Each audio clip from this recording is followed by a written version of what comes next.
সারা দেশে ডিম মুরগি উৎপাদন বন্ধের ঘোষণা। কর্পোরেট সিন্ডিকেটের দৌরাত্ম্য দেশের পোল্ট্রি খাত চরম সংকটে পড়েছে বলে অভিযোগ করেছে বাংলাদেশ পোল্ট্রি অ্যাসোসিয়েশন।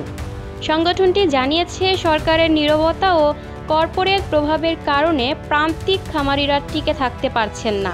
এমন পরিস্থিতিতে 7 দফা দাবি ঘোষণা করে এগুলো বাস্তবায়ন না হওয়া পর্যন্ত শনিবার থেকে সারা দেশে পর্যায়ক্রমে সব জেলা ও উপজেলায় ডিম ও মুরগি উৎপাদন বন্ধ থাকবে বলে জানিয়েছে বিপিএ।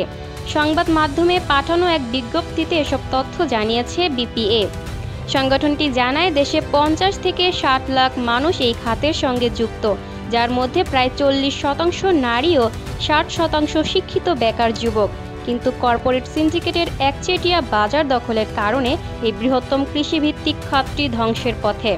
বিপিএর 7 দফা দাবির মধ্যে রয়েছে কর্পোরেট সিন্ডিকেট ভেঙে দিয়ে ফিড, বাচ্চা, মেডিসিন ও ভ্যাকসিনের দাম সরকার কর্তৃক নির্ধারণ, কর্পোরেট প্রভাব মুক্ত, ন্যায্য ও স্বচ্ছ বাজার ব্যবস্থা গড়ে তোলা, প্রান্তিক খামারিদের সংগঠনকে নীতি নির্ধারণ পর্যায়ে অন্তর্ভুক্তকরণ, ফিড, বাচ্চা ও ঔষধের বাজারে নিয়মিত অডিট ও প্রকাশযোগ্য প্রতিবেদন ব্যবস্থা চালু, উৎপাদন খরচ অনুযায়ী 10% লাভ যুক্ত করে ডিম ও মুরগির ন্যায্য দাম নির্ধারণ, ক্ষতিগ্রস্ত খামারিদের জন্য জামানতবিহীন ঋণ, প্রণোদনা ও ভর্তুকি প্রদান, নীতি নির্ধারণী পর্যায়ে দুর্নীতিগ্রস্ত ও কর্পোরেটপন্থী কর্মকর্তাদের বিরুদ্ধে প্রশাসনিক ব্যবস্থা নিতে হবে।